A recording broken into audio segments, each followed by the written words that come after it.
সব্বে সত্তা সুখিতা হন্তু সব্বা দুঃখা প্রমোচ্ছন্তু।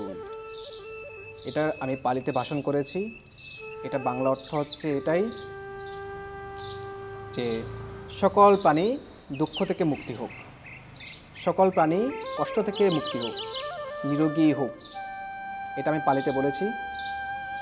তারপরে বলা হয়েছে যে যে কোনো প্রাণী, যে কোনো মানুষ হোক বা অন্য তির্যক প্রাণী, গরু হোক ছাগল হোক, প্রত্যেকেই জীবনযাপন করার জন্য তার নির্দিষ্ট যাবতীয় বস্তুর প্রয়োজন, নির্দিষ্ট খাদ্যের প্রয়োজন। সেগুলো অনেকে হয়তো চেয়েও পায় না। আমরা মানুষেরাও এমন আছি, আজকে হয়তো আমরা ভালো করে খাচ্ছি, কিন্তু এই মুহূর্তে এমনও আছে যারা আজকের দিন না খেয়ে থাকছে। মানুষের মধ্যেও এরকম অনেক মানুষ আছে এবং জন্তু জানোয়ারের মধ্যে অনেক এরকম প্রাণী আছে যারা আজকের দিনে না খেয়ে থাকছে।